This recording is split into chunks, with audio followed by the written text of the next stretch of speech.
Hey, welcome to today's episode. Today I want to share with you the reason why I decided to come visit Medellin, Colombia, and not only visit, but I decided to live here permanently. See, just to give you the backstory of how all this happened, I was actually living in Miami at the time. I had went on Airbnb, I rented a place for 45 nights, and I went out, I was living in front of the beach, and it was a beautiful scenario and all, but I hated every single second of it. Miami's super overpriced, it's humid, the people aren't really friendly, and nobody really became friends with me in the time that I was there. So what happened is a friend of mine checked in and he was like, "Hey, how are you doing?" And I said, "Look, I'm not really happy here. I'm gonna look at other places."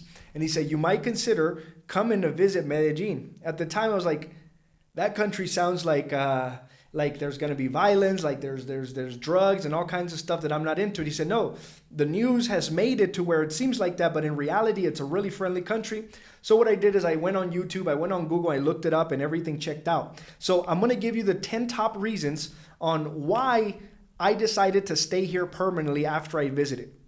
So number one, I decided to come here. I booked 52 nights on Airbnb with a one-way ticket. Here's the first thing you need to know. If you're going to be coming to Medellin, the first thing you need to know is that you cannot enter the country with a one-way ticket. You have to have a round-trip ticket because if you're not a citizen or a resident of Colombia, the country doesn't allow you to come into the country with a one-way ticket.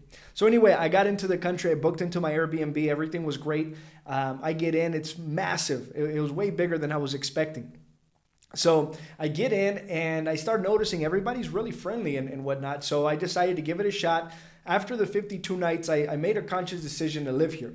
Now, the number one reason that really caught my attention is I'm originally from Alaska. I lived out there for quite a bit and I grew roots out there. So the weather in Alaska, as many of you guys know, it's terrible. It's cold, and the only time that it's actually pleasant is going to be in the summertime, right? The weather down here in Colombia is amazing. At all times, I was actually checking the weather earlier today. At all times of the year, this is all year round, meaning, there's really not one, there's only one season. There's not any other season than the spring. So what happens is during the year, we get the temperatures anywhere from the low 60s to the high 70s at all times. And the humidity is so low that I don't even notice it. So it actually does me pretty well. I've realized that when there's a lot of sun every single day and I can get to go outside and enjoy the day, I'm happy that way. I don't care for the snow anymore. The second reason is the culture. The people here are not only extremely friendly, they're very welcoming, they make you feel at home, and they always are there to help.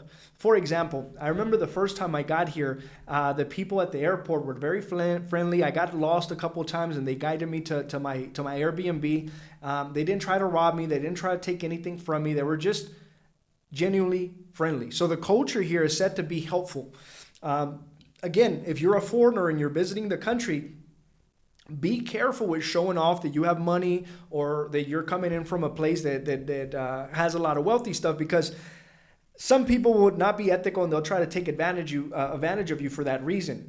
My experience, from what I've experienced up to this point, has been phenomenal. The third reason has been the quality of the life. The quality of life here, people take it very easy, take it very slow.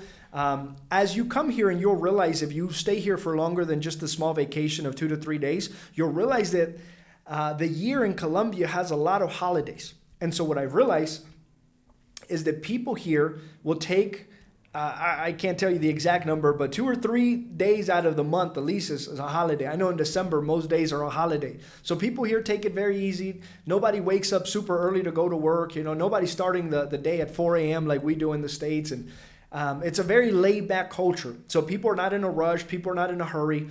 I will tell you one thing though, the traffic here is super saturated. So as you get around the city, you'll realize that.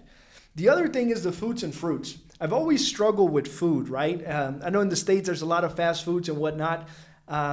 Personally, I've always struggled with that. So here, as I came to Colombia, the accessibility to eat great food for a very affordable price was incredible. It was super easy. And the fruits, I don't think there's any other place in the world that has the soil as Colombia. The soil here in Mexico probably are the two places in South America that have the best soil. So what does that mean? It means that you can grow the best fruits all year round. You can walk through the streets and you will see, as crazy as this sounds, you'll see mango trees that have mangoes literally falling off. You'll see oranges. You'll see all kinds of exotic fruits that they don't even have in the States. That's another reason.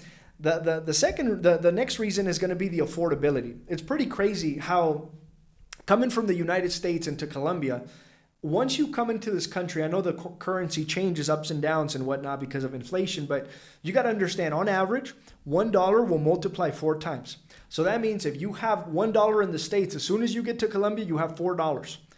Okay? Now you tell me you got $10,000 that you made or that you put in a savings account and you come down here and you cash it out in Colombian pesos, now you got $40,000 to play with, which is a crazy amount of increase, right? So what does that mean? It means that you can have a nicer lifestyle. You can have nicer things with a smaller budget, assuming that you're bringing in, outside currencies. Now, the next reason is the scenery and the nature. I personally love hiking. I like being outdoors. I know many of you are city guys, and that's fine too. They have beautiful sceneries within the city, but if you get out, there's going to be some really cool stuff that you can see. There's going to be hiking. The mountains are here. I mean, we're surrounded by mountains, so as we get around, the scenery is beautiful. Now, I personally work remote, so I own a few digital marketing companies, right? Just digital companies itself. And so I've realized that working remotely has opened up doors for any digital nomads to come out here, experience the life, and be able to gather up teams here. I've actually hired people since I've got here, and I've been creating a team. Let me share with you what that looks like for me. First person I hired when I was in Miami, I called over the phone and I hired a personal trainer. For me, being healthy is very important. The next person I hired was a personal chef. And now you might think, well, you're pretty bougie, but the thing is, I've always struggled with food. If you're anything like me, cooking and going grocery shopping has become more of a headache than of a pleasure, right? So I ended up hiring a gentleman by the name of Carlos. He does all of the grocery shopping. He makes the menu for the week. He cooks all of my meals, breakfast, lunch, and dinner. And just to give you guys an idea, not necessarily to put his business out there, but affordability in itself, monthly salaries here in Colombia, minimum wage is $300 USD.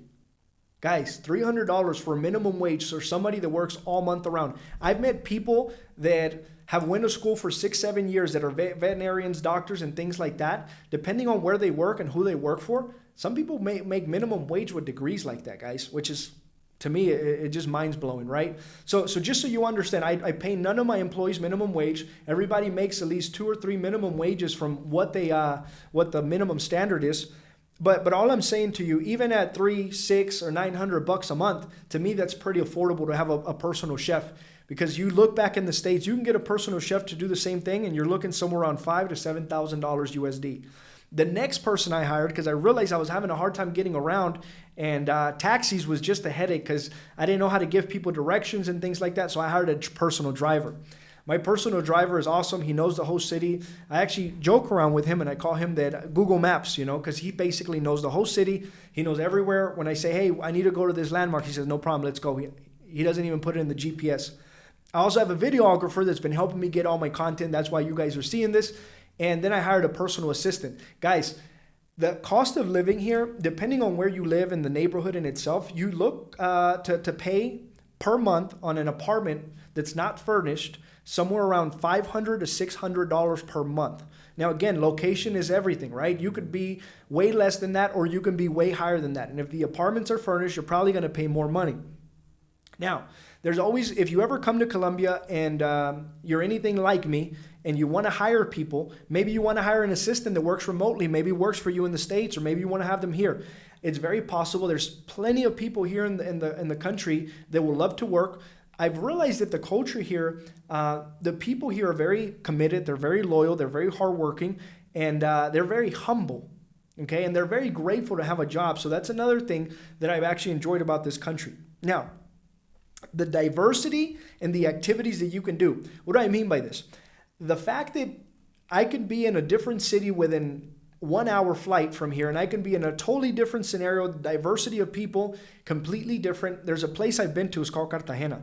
Maybe you guys have heard it. If you guys haven't, I'm going to compare Cartagena to Miami, for example. It's a beach town where a lot of tourists fly in to go see the city, to go explore, the private islands or the beach in itself, and it's great.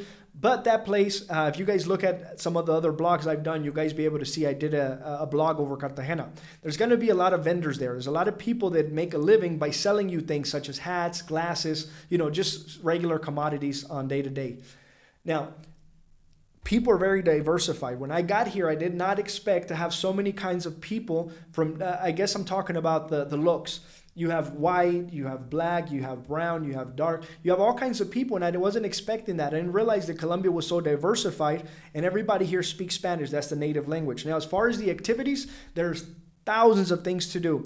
There's all kinds of tours you can do. If you're in town for a week, you're in town for a few days, and you want to know, what activities to do, put it in the comments. I'll definitely, write you back, and I love to guide you on what activities there are to do when you're in the city visiting. But most importantly, what you got to understand that there is an area that people that are visiting, mostly foreigners, are going to stay in. It's called El Poblado. El Poblado is going to be comparable. If you guys know anything about Miami, it's comparable to Brickell. It's going to be like your higher end area, and everything's going to be more expensive. As you branch out to more of the local spots, you're going to realize that all of the items that you can buy there are going to be a lot more affordable. People are not taxing you, and it's just a different experience.